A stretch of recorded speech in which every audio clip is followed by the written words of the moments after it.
On Thursday, June 9th, author Nadine Cohodas was in El Paso promoting her two books, Queen, The Life and Music of Dinah Washington, and Princess Noir, The Tumultuous Reign of Nina Simone. The two books detailed the lives of two of blues and jazz music's most celebrated divas. The event featured a reception with a live musical performance by the fabulous Candice Reyes Quintet, as well as a captivating lecture by the author with rare performance video of the two women. Approximately 70 people attended the event held in the main library's mezzanine art gallery.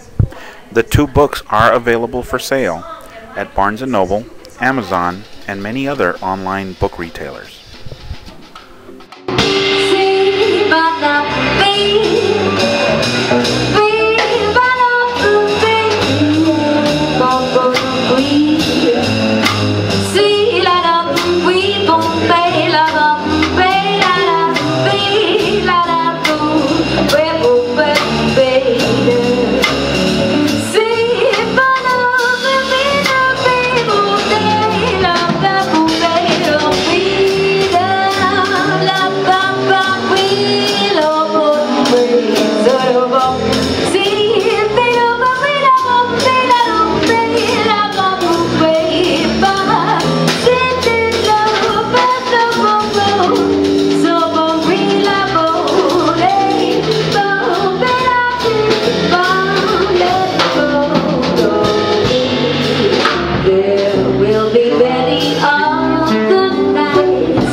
To sing another fall, another spring. There will never ever be another you. From boarding school, Night Train Lane and the Detroit Lions were going to play an important game against the Chicago Bears. They were vying for the championship in the same division as my Green Bay Packers, and everybody was looking forward to Christmas time. And she took two fast-acting sedatives that depressed her respiratory. Right.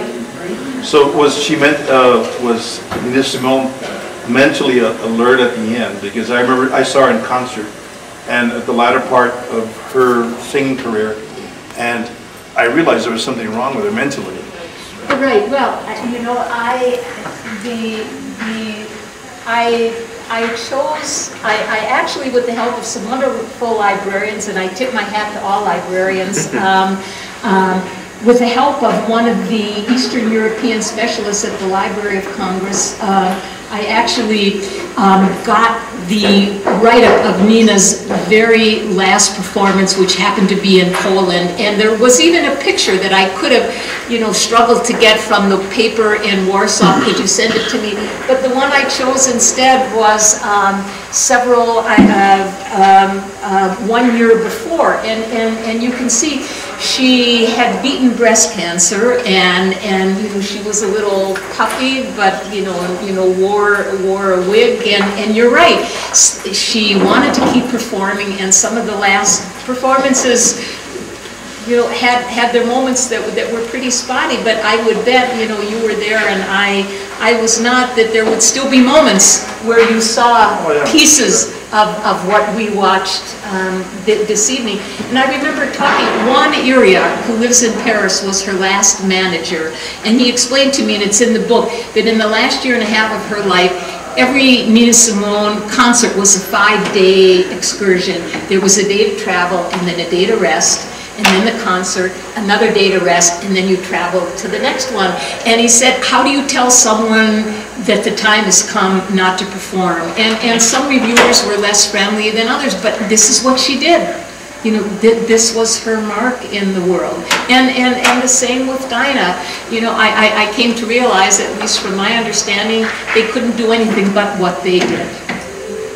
Yes?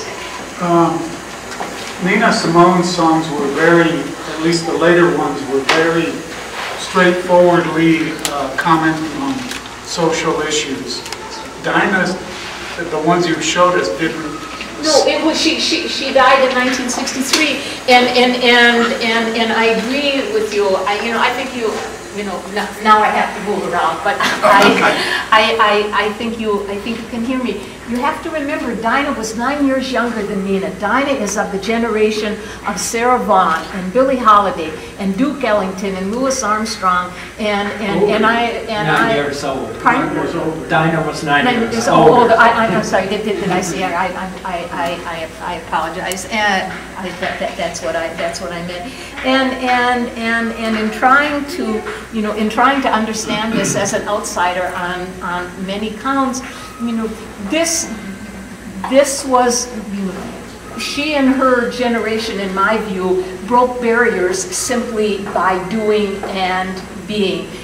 Everybody wasn't always at the barricades. Everybody chose to use his or her art in a different way, and I think that timing is important. I would say one other thing, and I begin the book with a prologue.